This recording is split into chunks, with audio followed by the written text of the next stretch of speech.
Olá, estamos chegando com o Câmara em Pauta, trazendo os destaques do Poder Legislativo da capital de Santa Catarina.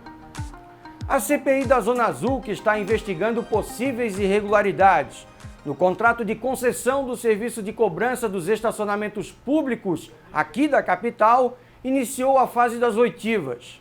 3 convidados foram intimados a prestar depoimento, sendo que apenas o ex-secretário municipal de mobilidade, Marcelo Roberto da Silva, compareceu à casa. Nós seguimos todo o rito processual e legal, por isso que houve uma demora de 1 ano e meio praticamente em relação a isso, mas era necessário. Nós demos todo o contraditório e ampla defesa, o processo foi judicializado também.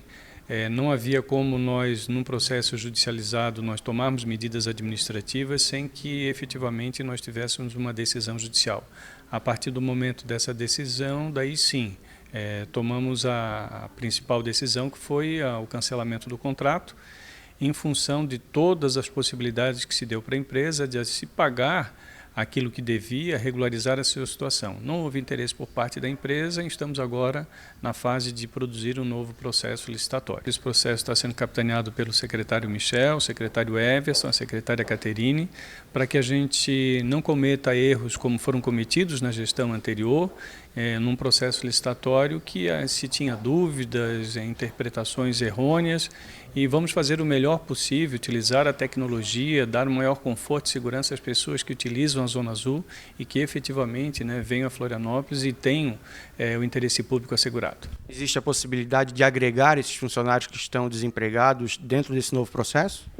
Essa é uma decisão que a próxima empresa deverá tomar, Isso não é uma decisão da prefeitura nesse aspecto, então vamos verificar o andamento do processo, que tipo de licitação vai ser feita para ver se há possibilidade de serem aproveitados ou não. Foram convocados 3 pessoas, 2 representantes da parte da Dom Parque, que seria tanto o contador quanto o diretor do RH, para prestar os esclarecimentos com relação a como é que estava a situação do contrato de licitação de concessão entre a prefeitura e a empresa, também com relação ao FGTS, todos os procedimentos, por que não pagamento da rescisão, porém a empresa ela se mostrou inerte, uma vez que ela recusou o recebimento da intimação, ela não compareceu também, mesmo sendo intimada pelo Diário Oficial, então a gente lamenta profundamente essa situação, uma vez que é um total descaso por parte da empresa.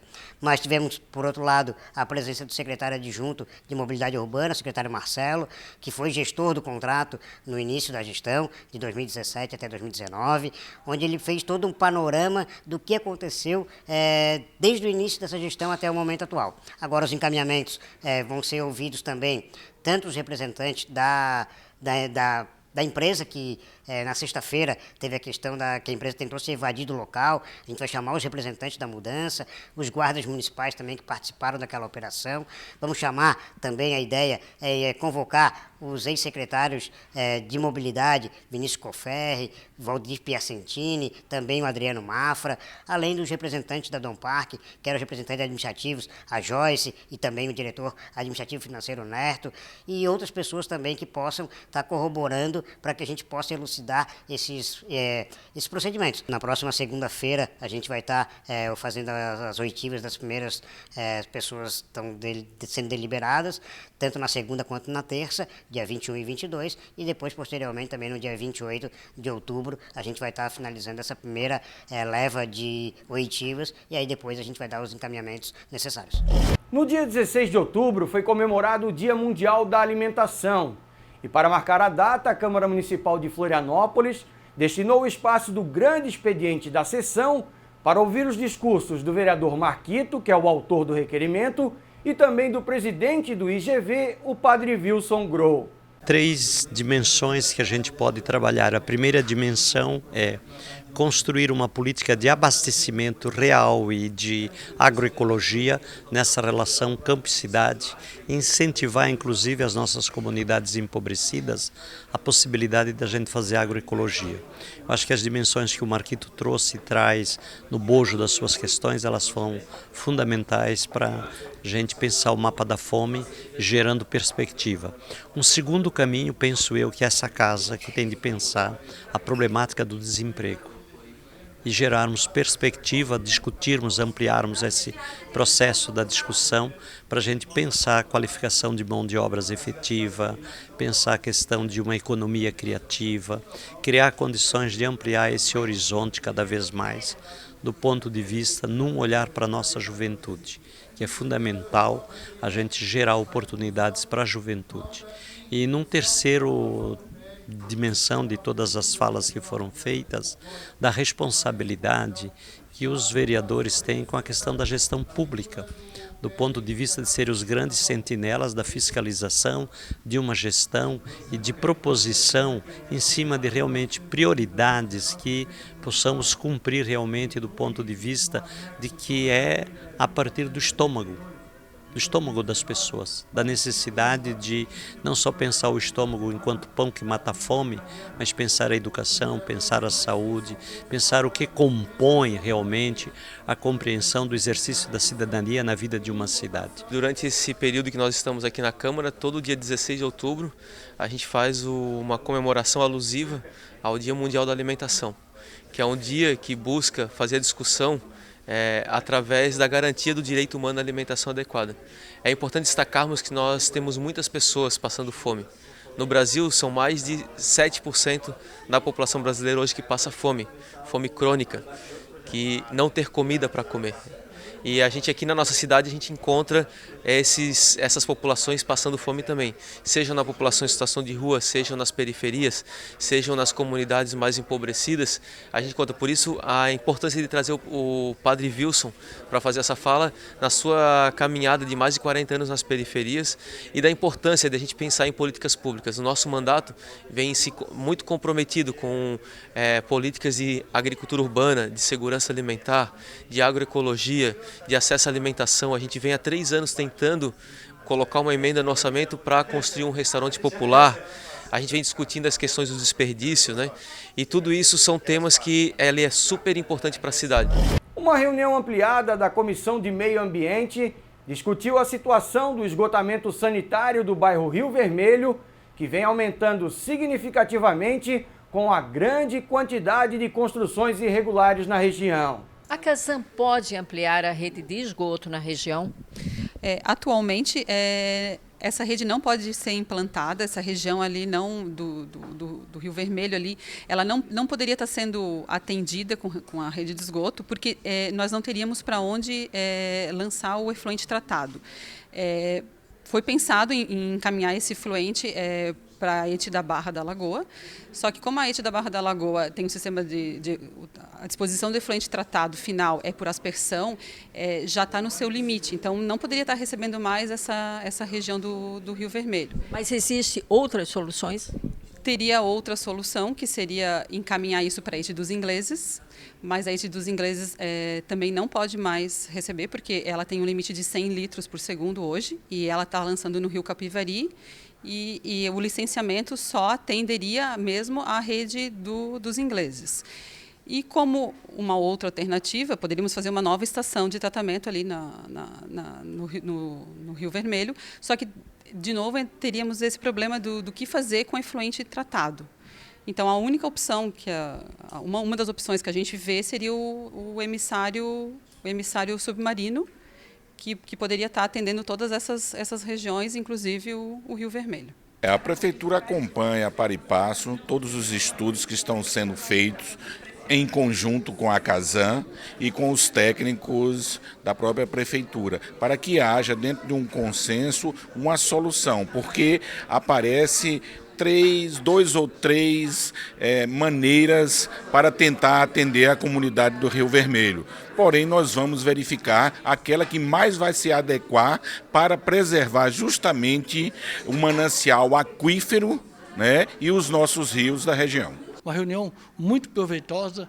Desde já agradeço ao presidente e a todos os vereadores que aprovaram o requerimento, dando oportunidade para ouvir a Casan e buscar o saneamento de esgoto sanitário para o bairro Rio Vermelho. O ponto alto foi, como encaminhamento, que a Comissão de Meio Ambiente da Câmara Municipal, criaremos uma comissão só para estar tratando com a Casan, com a Floran, com a Comissão de Saneamento, sob uma comissão especial dentro da Comissão de meio ambiente da Câmara Municipal para tratar da questão do esgoto e saneamento do bairro Rio Vermelho. É bastante complexo, a gente viu aqui os técnicos explicando as situações que existem, as prerrogativas negativas que tem, mas é como a gente está falando, o vereador João Luiz está procurando um meio e um pontapé inicial preocupado com o bairro do Rio Vermelho. Isso é em toda a cidade e a gente vai continuar trabalhando. Nós vamos formar um grupo agora, onde a gente vai estar levando a Casan, junto com a Prefeitura Municipal, com o Floran, com Vigilância Sanitária, para que a gente possa continuar esse debate, essa conversa e chegar em algum objetivo final. Para comemorar os 10 anos de criação da lei que instituiu em Florianópolis o Dia Municipal da Rendeira e do Rendeiro, celebrado em 16 de outubro, a Câmara homenageou mulheres, homens e entidades que preservam e perpetuam esta tradição secular que é passada de geração em geração. Na condição de manezinho nato dessa terra abençoada e colonizada por índios, por brancos e por açorianos, que fixaram aqui a sua marca, e junto com eles vieram as rendeiras, né? E os homens pescavam e as mulheres faziam renda. E aí depois de 2009, a gente, com o impulso que essa lei deu na atividade das rendeiras, nós tivemos que dar uma adaptada na lei, porque surgiu rendeiros também. Não que os homens naquela época não faziam, além da rede, a renda, né? Mas aí adaptamos a lei e hoje, né, comemoramos. Hoje não, nós estamos fazendo uma sessão para comemorar os 10 anos dessa lei, que se comemora o Dia da Rendeira e do Rendeiro em 21 de outubro, com uma série de atividades através da Casa dos Açores. É verdade, essa lei que o Dinho propôs há 10 anos, ela deu visibilidade para as rendeiras e para os rendeiros, né? Então, e ela tem proporcionado cada vez mais ações para a valorização da renda. Então, aquilo que antes parecia que estava terminando, muito pelo contrário, ela começou a se revitalizar e começou a ir para outros lugares. As pessoas só faziam renda de toalhinha para botar em casa. Hoje a renda foi para a moda também, então as pessoas estão usando renda nas suas roupas, até em joias. Então a renda está se ressignificando e fazendo com que essa cultura não seja só uma tradição, mas seja também uma fonte de renda. É uma política de Estado instituída, né?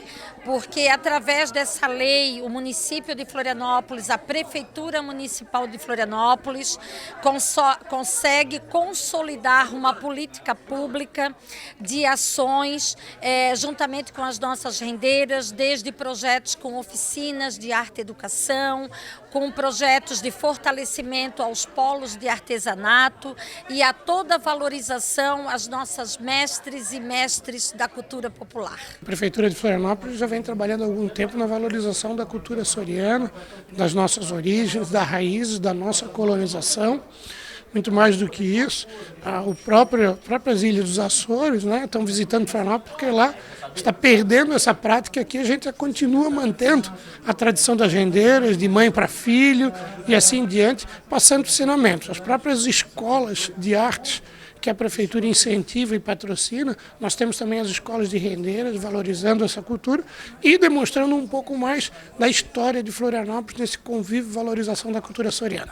E para comemorar os 10 anos de criação desta lei, a Câmara utilizou o espaço do grande expediente da sessão para homenagear mulheres, homens e entidades que preservam e perpetuam esta tradição secular que é passada de geração em geração.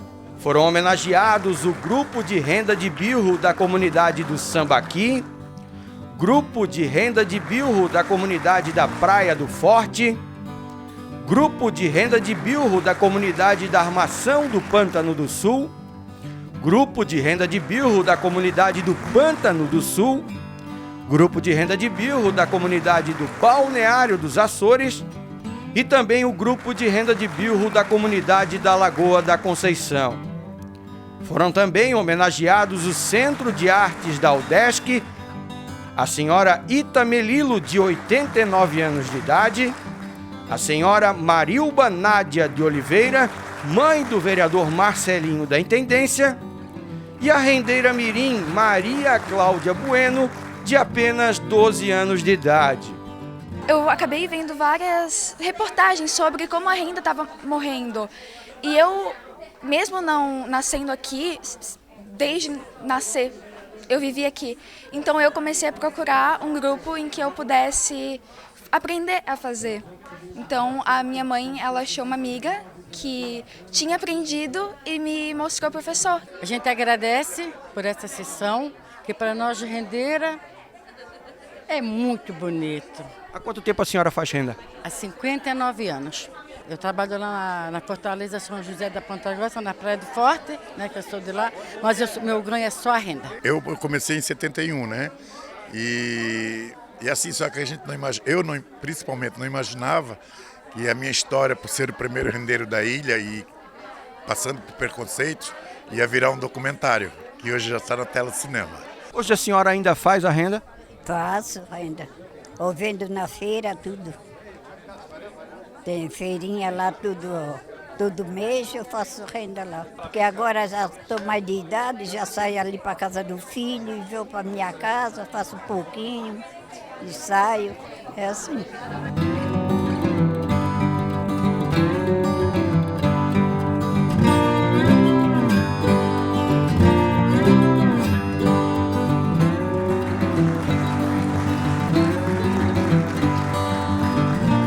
A Comissão Parlamentar de Inquérito, que está apurando possíveis irregularidades no sistema de transporte coletivo da capital, realizou mais uma reunião na Câmara.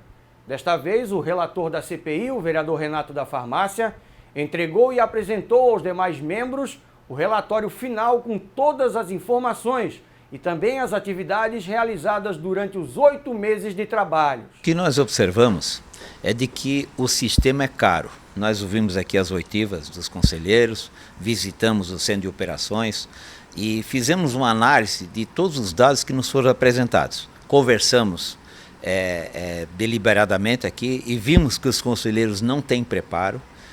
Inclusive, uma das sugestões que nós fizemos no próprio parecer é de que o próprio grupo de conselheiros sejam mais bem qualificados pela própria Secretaria de Mobilidade, e que esse próprio conselho ele tem que ter uma maior abrangência, como nós colocamos aí, que o CREA, que a OAB, que os conselhos de desenvolvimento do município têm que participar dessa discussão. É de fundamental importância, porque se nós falamos em mobilidade para baratear o custo do transporte coletivo, nós temos que, dentro do conselho de mobilidade, nós temos que ter, no mínimo, quem entende de arquitetura e urbanismo. Isso é o mínimo para ter.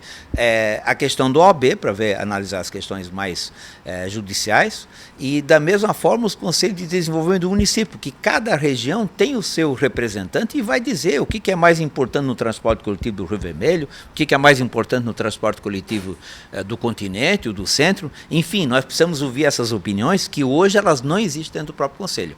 Além disso, baratear uma tarifa no andamento, depois de uma licitação estar feita, é um negócio um pouco complicado, porque ela é basicamente colocada dentro daquilo que foi licitado. O empresário não vai baixar. Então, o que nós temos que ver? Numa nova licitação, em colocar alguns dados que foram levantados aqui agora. Por que o sistema é caro? Nós temos a idade média dos ônibus diferente em muitos municípios do país. Os nossos trajetos são diferentes. Por exemplo, se você analisar Belo Horizonte, São Paulo, Rio de Janeiro, são verdadeiros, uma cidade que tem quase 20 milhões de habitantes, evidentemente que tem trajetos muito maiores do que tem uma cidade que tem 500 mil habitantes. Então, essa é uma diferença. Nós ainda temos cobradores. Tá? E ninguém admite que se tire esse posto de emprego. Então, isso tem um custo, e eu trouxe esse custo, é 10% na tarifa. Tá? Nós temos um outro problema do salário dos cobradores e dos salários dos motoristas, que é um dos maiores do país. Então, há uma série de fatores que fazem com que a tarifa chegue nesse ponto.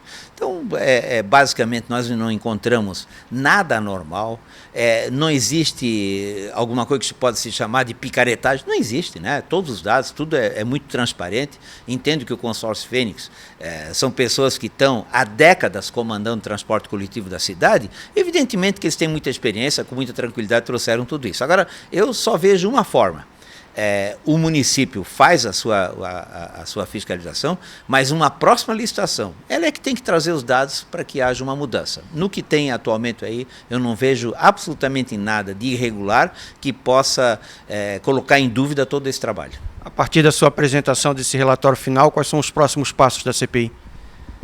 Olha, nós temos ainda agora uma nova reunião para discussão do próprio relatório, tá?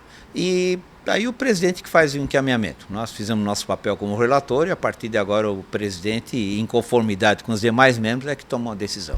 Uma audiência pública da Comissão de Trabalho, Legislação Social e Serviço Público discutiu um projeto de lei de autoria do prefeito municipal que autoriza o executivo a outorgar a concessão de uso de um imóvel no bairro Ingleses para a Associação Beneficente Cultural Delta. Nós somos uma associação sem fins lucrativos que leva o surf como forma de terapia para essas pessoas com autismo, independente da idade, seja bebê, adulto, criança, nós atendemos a todos. Precisamos de um local para receber essas pessoas, precisamos de um local para fazer uma reunião, para poder estar devolvendo para essas pessoas o que a gente já observou de evolução. Guardar os materiais também. Guardar os materiais que atualmente estão todos na minha garagem, na minha casa. Nós estamos bem unidos, né? Consegue, Lions, Portal da Esperança, a nossa ABC Delta, né? Nós estamos muito unidos e eu acho que vai dar certo. Nós pedimos essa audiência pública hoje aqui porque havia algumas dúvidas por parte de alguns vereadores e eu acho que hoje tiramos todas as dúvidas, né? E ainda estamos à disposição, né? Se alguém quiser nos ligar, entrar em contato, estamos prontos para sanar qualquer dúvida. O projeto é interessante, é a união de todas as associações do norte da ilha. Quantas? Olha, por enquanto nós estamos ali em 10, mas tem um item do projeto ali, o item 7, que diz o seguinte, que toda entidade que for constituída dos ingleses, que desejar um espaço, que nos procure, nós vamos abrigar. Na minha opinião, e inclusive de vários juristas e pareceres do próprio Tribunal de Contas, ela é completamente irregular. Ela quebra o artigo 37 da Constituição Federal, que é o princípio da impessoalidade, e é obrigatório a ter um chamamento público. Por exemplo, como é que um vendedor de picolé vai vender na praia?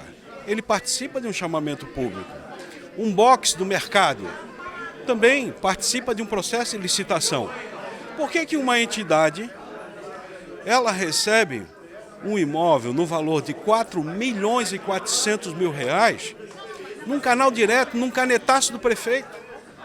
É completamente irregular. A lei municipal não permite e a Constituição Federal não aceita. É um crime o que está se cometendo. O caminho é a prefeitura lançar um edital dizendo que quer transferir a área para uma determinada entidade, cumprir tais funções públicas e listar A, B, C, D, E, listar as funções públicas e chamar as entidades que têm interesse nisso. Bem, se não aparecer nenhuma entidade, aparecer só uma, ela vai ganhar. Se aparecer mais de uma, a prefeitura vai ter que analisar e entregar para quem tem a melhor proposta de ocupação e de atendimento do interesse público. Quando o prefeito manda para esta casa um projeto de lei concedendo uma permissão de uso para uma entidade, não foi o primeiro, com certeza não será a última. Várias já ocorreram aqui nesta casa e foi concedido. E quando vejo que algumas entidades da comunidade norte da ilha, representadas por uma única entidade, responsável por todas, eu acho que isso aqui é perfeito. Claro que o vereador fez algumas considerações, tem que ser levado em considerações, mas que não pode prejudicar o projeto e tampouco prejudicar a comunidade. Hoje, o norte da ilha tem mais de 100 mil habitantes. E quando algumas entidades resolvem se unirem para trabalhar em bem da comunidade, olha, ser contra por ser contra, não traz bem para ninguém. Eu acho que o prefeito está de parabéns, e a comunidade também, por ter um espaço público cedido pelo poder público, evidentemente, para a entidade se organizar e fazer aquilo que, às vezes, o poder público não pode fazer, eles estão fazendo em nome da sociedade. E o Câmara em Pauta vai ficando por aqui. Acompanhe os nossos conteúdos através das redes sociais e também pelo YouTube nas nossas transmissões ao vivo. Assista a TV Câmara de Florianópolis pelos canais 61.4 da TV Digital Aberta, numa programação 24 horas, e o canal 16 da NET, na TV por assinatura, compartilhado com a TVAL. Mais informações do Poder Legislativo da capital de Santa Catarina você encontra no nosso site www.cmf.sc.gov.br. Um abraço.